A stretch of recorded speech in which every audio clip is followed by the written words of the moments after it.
Hello guys, how are you all. I hope आप सब ठीक होंगे। तो अब हम आगे के बारे में डिस्कस करते हैं। जैसे कि मैंने आपको बताया था, हमने पहली जो पिछली क्लास में रीड किया था, हमने जो पहली क्लास में जो पढ़ा था, दैट इज आपको याद होगा, हमने एशियन इंडिया के टाइप्स के बारे में पढ़ा था। एशियन इंडिया में भी जो फर्दर टाइप पूरा डिवाइड है उसके बारे में सीक्वेंस में हमने पढ़ा था।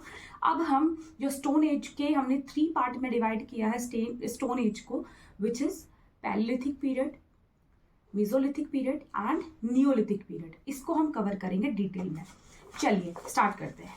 ओके, और सब्सक्राइब करना मत भूलिएगा। ओके, अगर आपको वीडियो पसंद आए तो ज़रूर सब्सक्राइब करिएगा, शेयर करिएगा एंड लाइक करना मत भूलिएगा। ओके, चलिए, तो हम जो डिस्कस कर रहे थे स्टोन एज में जो 3 पार्ट में डिवाइड किया है, which is Palaeolithic period. Palaeolithic period हम उस पीरियड को कहते हैं जहाँ पे जो अर्ली ह्यूमंस थे उन्होंने शुरू किया था आग का आविष्कार, जिस पीरियड में हुआ था फायर इन्वेंशन। तो हमने फायर इन्वेंशन के बारे में जो पता होना चाहिए वो क्या है, पैलियोलिथिक पीरियड में हुआ था, जहाँ पे आग का आविष्कार तो हो गया था लेकिन उनको यूज करना नहीं आया था, क्योंकि अर्ली ह्यूमंस का इतना ज्यादा ब्रेन डेवलप नहीं हुआ था कि वो क्या कर पाए आगे, वो उसको यूज करना आए। उनको पता ही नहीं था कि इसको किस तरीके से हम यूज कर सकते हैं। वो उस वक्त भी सिर्फ कच्चा ही खाते थे, जैसे पहले खाते थे, हंटिंग करते थे, गैदरिंग करते थे और हंट करके उसको कच्चा ही खा जाते थे, रॉ फूड खाते थे। उसी तरीके से उन्होंने उस टाइम भी खाया था।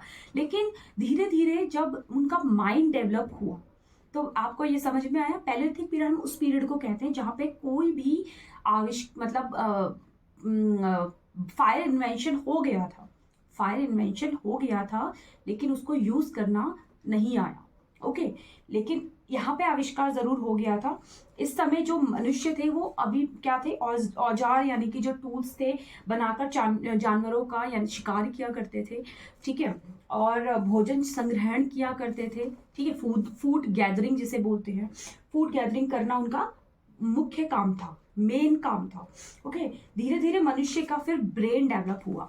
जब ब्रेन डेवलप हुआ, आग का आविष्कार पूछा जाए तो हो गया था लेकिन यूज नहीं किया था। ओके, तो अगर हम जब धीरे धीरे ब्रेन डेवलप हुआ तो यहाँ पर क्या है, उन्होंने धीरे धीरे इसी एज में ही आते आते उन्होंने मतलब पैलियोलिथिक पीरियड ही वो पीरियड है जहाँ पे आते आते ब्रेन धीरे धीरे जब डेवलप हुआ तो उन्होंने आविष्कार जो आग थी उसको यूज करना भी उन्होंने धीरे धीरे सीखा।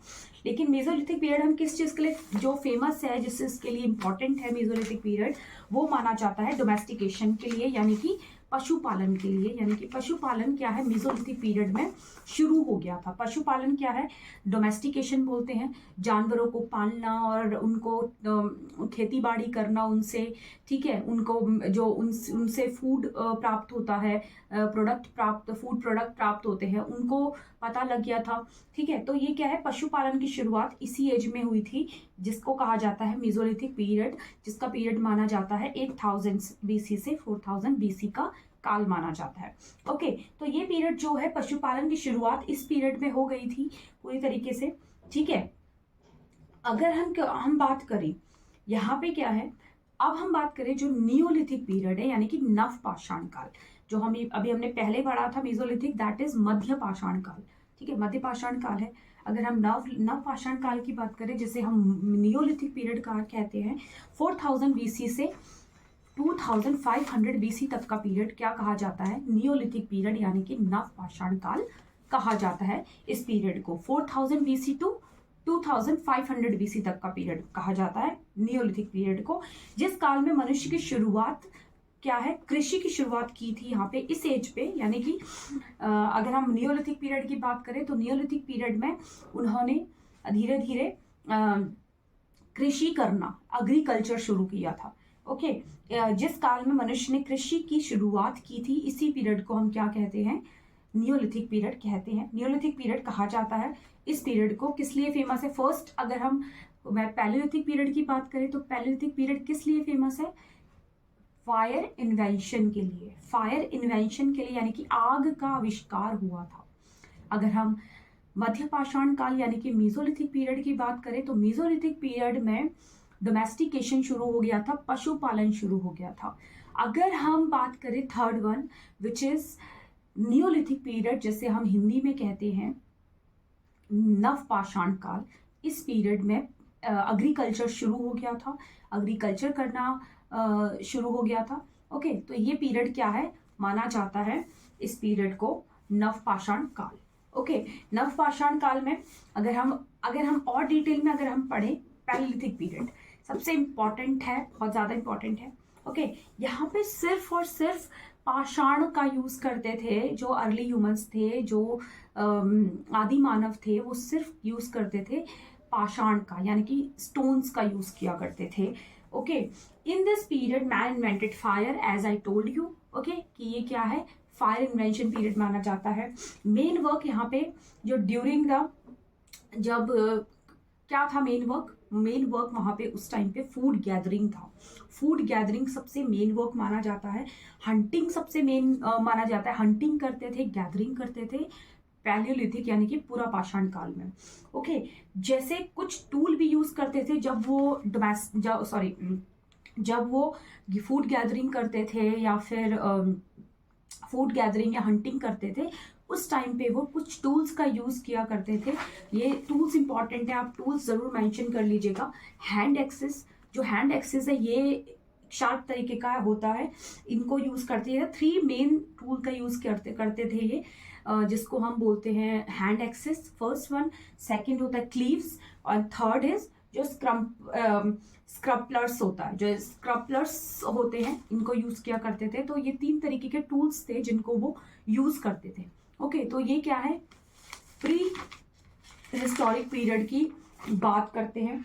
ओके, इसी में ही वो इसी से ही वो हंटिंग किया करते थे। इन्हीं टूल्स के थ्रू हंटिंग करके वो अपना शिकार करते थे और अपना भरण पोषण करते थे।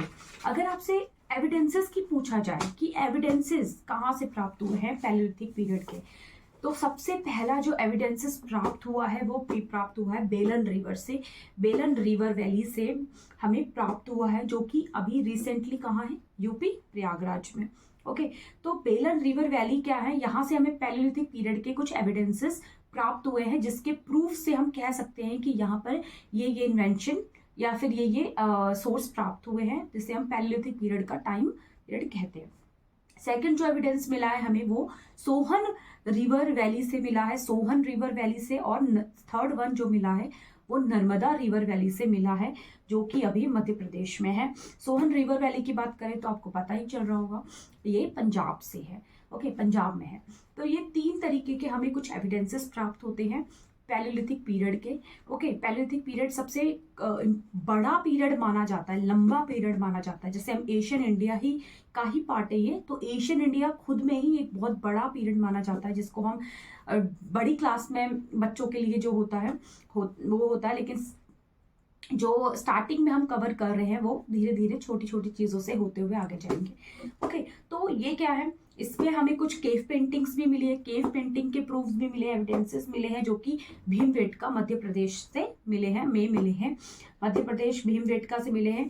और यहाँ पे क्या है, एमपी में है ये, कहाँ पर, MP Madhya Pradesh. Okay, Palaeolithic period के आपको समझ में आ गए एविडेंसेस हमें जो प्राप्त हुए हैं, प्लस हमें हमें कौन कौन से टूल प्राप्त हुए थे, क्या किया करते थे, मेन काम क्या था इस पीरियड के लोगों का, ये सबसे ज़्यादा इंपॉर्टेंट है।